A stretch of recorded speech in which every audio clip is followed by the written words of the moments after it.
आचार्य जी, आप कई बार समझाते हैं कि क्लाइमेट चेंज का फ़्लाइट की सेफ्टी पर भी असर पड़ता है।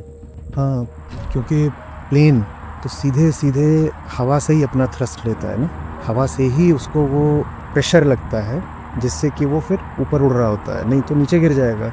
और हवा कितना थ्रस्ट देगी प्लेन को, वो हवा की डेंसिटी पर डिपेंड करता है। तो जो एयरक्राफ्ट का डिज़ाइन होता है वो एक ख़ास एयर डेंसिटी को ध्यान में रख के होता है ना। और एयर डेंसिटी टेम्परेचर के हिसाब से वेरी करती है। तो अगर टेम्परेचर बढ़ेगा तो डेंसिटी कम हो जाएगी।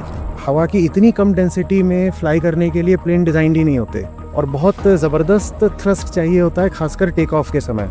और अगर बहुत गर्मी है तो हवा पतली हो जाएगी, लेस डेंस हो जाएगी। जब लेस डेंस हो जाएगी तो उतना थ्रस्ट नहीं मिलेगा जितना प्लेन को चाहिए। इतना ही नहीं, अगर हवा की डेंसिटी कम हो गई है तो इंजन को उतना ऑक्सीजन भी नहीं मिलेगा जितना उसे जलाने के लिए चाहिए। तो दो तरफा मार पड़ती है फ्लाइट पर। एक तो जो उसके विंग्स होते हैं उन्हें नीचे से थ्रस्ट नहीं मिलता, और दूसरा इंजन को उतना ऑक्सीजन नहीं मिलता। तो इसलिए प्लेन वो हाइट नहीं ले पाता है जो उसको चाहिए होती है। तो उसके कारण फ्लाइट के लिए रिस्क पैदा हो जाता है। कई बार होता है एकदम जब पीक गर्मियाँ होती हैं कि जो गर्म जगह मिडिल ईस्ट, दुबई और भारत में भी, दिल्ली में भी, जो टेक ऑफ है वो लंबा करना पड़ता है पायलट्स को। और कई बार फ्लाइट अटेम्प्ट्स भी अबॉर्ट करने पड़ते हैं। वो क्यों लंबा करना पड़ता है? तो क्योंकि ज़्यादा वेलोसिटी चाहिए अब टेक ऑफ करने के लिए, क्योंकि हवा की डेंसिटी कम है। हवा की डेंसिटी क्यों कम है? क्योंकि क्लाइमेट चेंज की वजह से टेम्परेचर ज़्यादा हो गया है। बर्नौलीज़ थ्योरम तो पढ़ा है ना तुमने, तो उसमें आप होता है ना कि half rho v square plus rho g h plus p is equal to constant.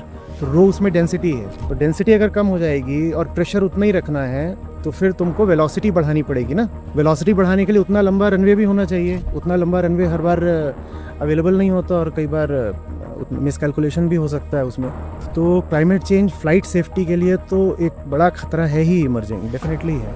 तो आचार्य जी, अभी जो हादसा हुआ है अहमदाबाद में, उसका भी अहमदाबाद में एयर इंडिया का प्लेन क्रैश हुआ है जिसमें 133 यात्री सवार थे। नहीं, उसके बारे में हम कुछ नहीं कह सकते। वो तो जब उसका जो कॉकपिट वॉइस रिकॉर्डर है, फ्लाइट डेटा रिकॉर्डर है, जिसे ब्लैक बॉक्स कहता है, वो सब जब मिलेगा तभी पता चलेगा कि उसमें एक्चुअली क्या हुआ है। अभी उसके बारे में ऐसे कोई अनुमान तुक्का नहीं लगाया जा सकता। लेकिन in principle climate change flight safety के लिए खतरा है। सिर्फ टेक ऑफ के समय ही नहीं, जब ऊपर पहुंच जाती है फ्लाइट तो जो अपर लेयर्स में टर्बुलेंस होता है उसकी वजह से आपका जहाज कांपेगा भी बहुत ज्यादा। जैसे वो जो श्रीनगर वाली फ्लाइट थी अभी, जिसकी नोज ही उड़ गई थी।